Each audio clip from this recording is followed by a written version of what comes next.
Mesdames, Messieurs, bonjour, bienvenue dans l'autre direct. Nous sommes aujourd'hui le jeudi 5 juin et je reçois aujourd'hui le député UMP Damien Abad. Bonjour, merci beaucoup d'être avec nous, député UMP, oui, mais aussi conseiller régional pour notre fameuse région maintenant Auvergne-Rhône-Alpes, il faut l'appeler comme ça. Alors vous avez réagi assez rapidement à cette annonce de fusion entre la région Auvergne et la région Rhône-Alpes. La première chose que vous manquez vraiment, c'est vous reprocher essentiellement, c'est ce manque de concertation.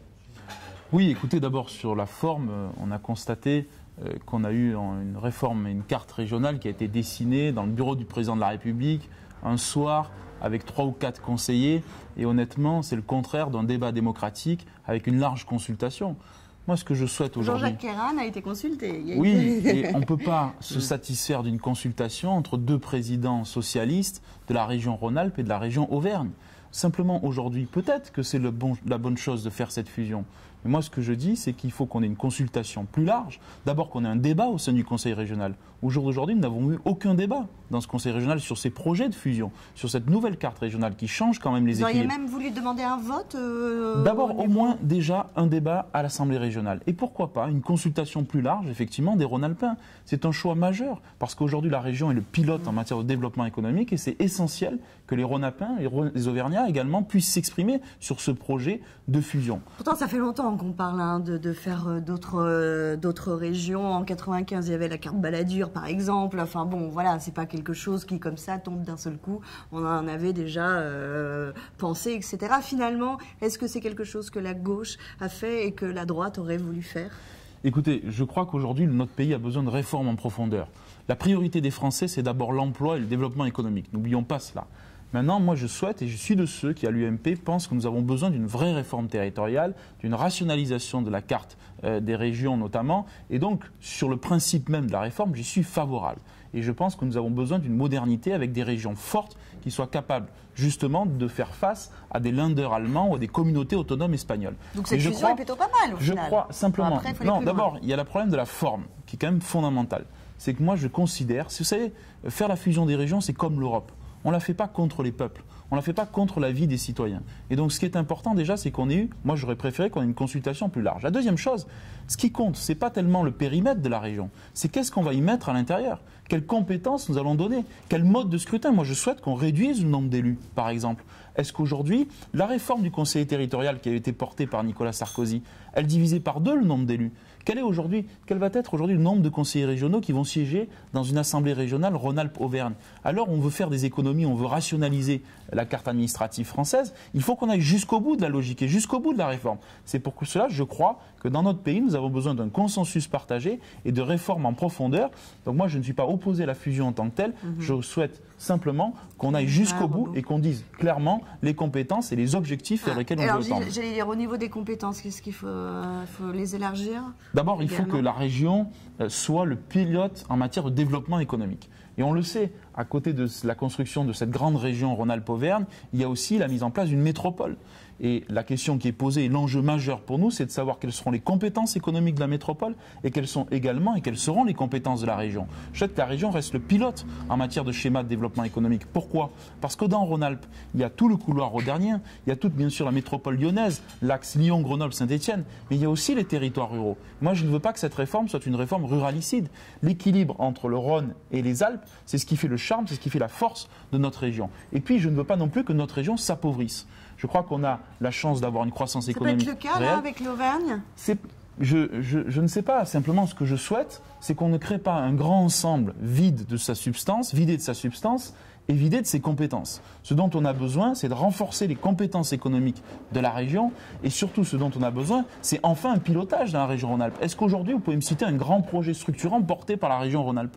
Aujourd'hui, la région Rhône-Alpes a la compétence en matière de développement économique, il ne se passe rien. On fait de la gestion quotidienne, on fait des affaires courantes et on fait uniquement arroser ses amis à biais de subventions pour acheter la paix sociale. Est-ce que vous croyez que c'est comme cela qu'on dirige une région et c'est comme cela qu'on dirige un pays? Alors, les élections devraient se dérouler, vont être retardées. On parle d'automne 2015. Alors, à droite, j'imagine, ça commence déjà. Est-ce que ça peut vous intéresser, une présidence de région? Écoutez, d'abord, moi, je suis de ceux qui contestent le fait qu'on modifie en permanence les règles du jeu électoral et le calendrier électoral. uniquement parce qu'on a peur de prendre une raclée aux prochaines élections. Je crois que franchement, ce n'est pas acceptable et respectable vis-à-vis des électeurs. Donc il faut effectivement qu'on ait cette élection. Sur la présidence de la région Rhône-Alpes, moi ce que je souhaite, c'est qu'on ait un homme ou une femme qui incarne cette région. C'est-à-dire à la fois... Oui, Michel Barnier peut être un très bon candidat. Brice Hortefeux, Laurent Wauquiez. Écoutez, vous voyez que vous en connaissez beaucoup. Mais moi, ce que je souhaite, je trouve que Michel Barnier aujourd'hui est le mieux placé pour répondre très clairement à votre question. Pourquoi? Parce que nous avons besoin à la fois de répondre à l'équilibre, à la modération qui caractérise la région Rhône-Alpes. Et en même temps, vous avez besoin d'un homme d'envergure qui a des compétences, qui a un charisme, qui est surtout un réseau international et européen fondamental. Pourquoi? Parce que c'est une région qui est ouverte sur le monde. C'est une région qui est le moteur aussi en France. Et donc je crois qu'on a besoin de quelqu'un qui l'incarne réellement.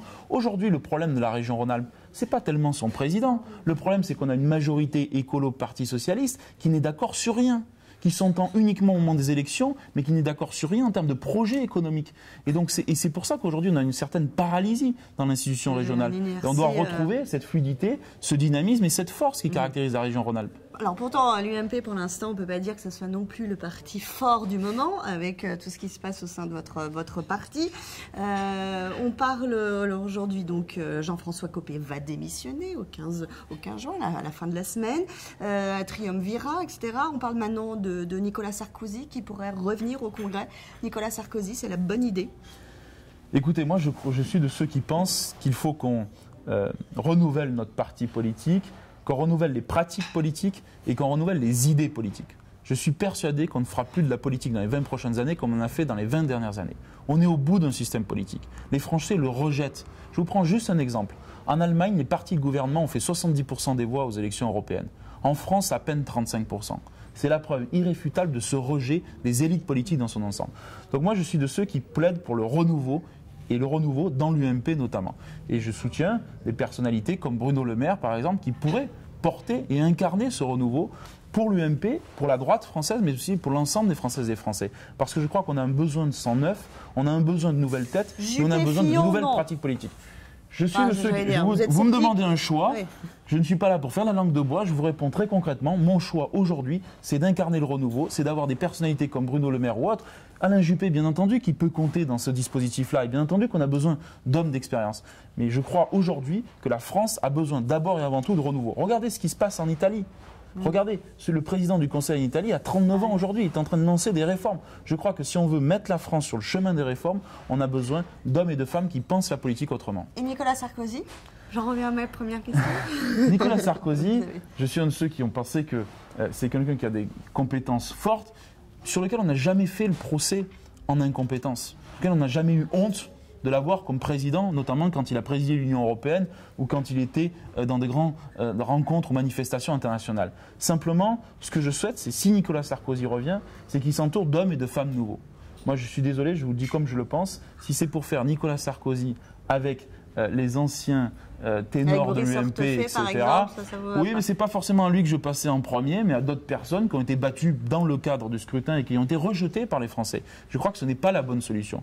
Maintenant, si Nicolas Sarkozy est capable de porter un projet novateur avec des hommes et des femmes nouveaux, pourquoi pas? C'est aux militants, mais surtout aux Français de le décider. Je crois surtout, avant le problème de qui va incarner l'UMP, c'est important qu'on se mette d'accord sur le renouveau des méthodes et des pratiques en politique.